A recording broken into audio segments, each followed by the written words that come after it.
Hi, I'm Gina Caputo, and I'm a teacher based in Boulder, Colorado.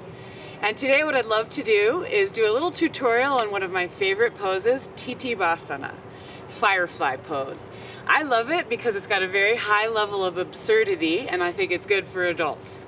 So I'm going to give you a few poses that I like to do before I come into Titibhasana, but just know at home you'll probably want to hang out in these poses a little longer than I'm going to here. So the way I like to start is with Malasana, or yogic squat, because with Titibhasana, one of the main things is this extreme hip flexion. So this is a great pose to get it started, and you can always roll something under your heels to come into Malasana.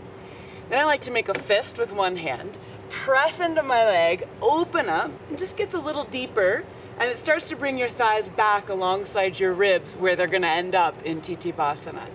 Then always be sure, of course, to get the other side, press and reach, and then draw it back in.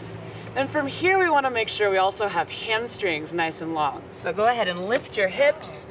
Feet can be even a little wider than hip width apart. You can just alternate bending one knee and then the other. Relax your head, knowing that you're going to end up in there. So then from here, let's still go back into downward dog. And what I like to do is work on that powerful hip flexion, so a more active hip flexion. Reach up and then bring your knee up alongside your upper arm. And I'll show you the other side. You want to do that a few times. Inhale up and then exhale. Really draw it in. Inhale up and then release. So then from here, after you do a little knee to upper arm several times, you can step on through to Warrior One. In Warrior One, you'll come up, set your base, and then interlace your fingers. From here, bow forward into Humble Warrior. And this one really imitates the same actions of Titibhasana, where you're drop down, ribs alongside your thighs. So you breathe here for a bit. From here, release your hands, walk them around, and we'll get another nice long hamstring opening. In the peak pose, your legs actually end up in a similar position. So here you can think of it as doing the arm balance, but on your feet. So walk your hands straight back, hug your inner arms towards each other, take a deep breath in, and then as you exhale, push down into your hands and slightly forward. You'll breathe there for a bit, come back up, and then walk hands and feet around. Back knee down. I like to shift back into a little half splits where you kind of rock on your heel side to side. And this also is going to give you the hamstring length you need to extend your legs in Titibhasana. So you be here a bit and then come forward, both hands to the inside. This is for lizard pose. So once again, it's more of that deep hip flexion. You can walk straight arms forward or come down to your elbows.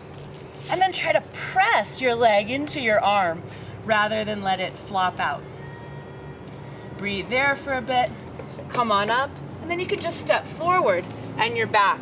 Yogic squat, Malasana, and you want to start on the second side.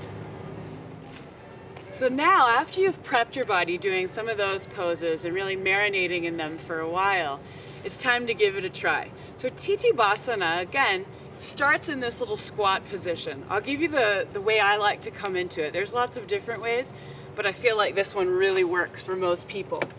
So you'll start with your legs pretty wide apart and then drop down. From here, you're going to take what I always call a boomerang shaped hand behind your Achilles tendon. Then do the same thing on the other side.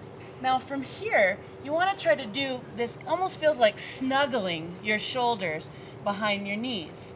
I like to hang out here, relax my head, and do a couple of squeezes. So Titibhasana comes from Bhujapidasana, and Bhujapida means arm pressure. So it's really essential that we fire up that action of adduction, squeezing in, squeezing in. So you'll do that a bit. Then from there, you're gonna really snuggle under. Plant your hands and work on this, sitting back onto your heels, and then just pull your chest and gaze slightly forward. It's at this point that a lot of people will get stuck. So don't be afraid to hang out here for a while until you really get the opening and you're glutes, your hamstrings, and your hips to get your legs up over your arms. So still practicing that squeezing in, coiling up, squeezing in, coiling up. Okay, next step, we want to actually try to cross our ankles. I'll shift here so you can get a look. Drop down onto your hands, look slightly forward, and here I like to walk my feet together while they're still on the ground. Squeeze in, try to cross the tops of your feet, and there you are, Bhuja Pidasana. When you're ready to go to Titibhasana, sometimes it helps to really get in there even tighter. Drop on down, walk your feet together, cross, and then you can play with extending one leg, then the other leg, and then eventually both legs.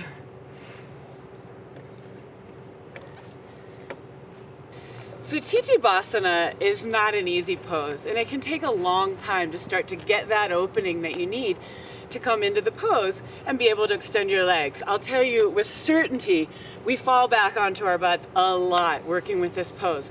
So please don't feel bad if that's where you are. Just keep playing with it, enjoy the absurd ride. Now, these are some things I like to do. You could think of them almost as like homework for Titibhasana. I think these poses help a lot. So one of them would be happy baby or half happy baby. You can kind of imagine it as a supine Titibhasana. So you could certainly play with this. Sometimes the one-legged version will allow you to get that opening that you really need in this pose. I also think that a lot of core work that has your spine in flexion is something that's really wonderful to do, because that again is the same shape as Titibhasana. Finally, you just want to make sure that your attitude is right, and be playful with it. Be willing to drop down. You can also always do the half variation. Like I said, you can also be really playful with things like this, coming into this squat, turning yourself completely in a circle.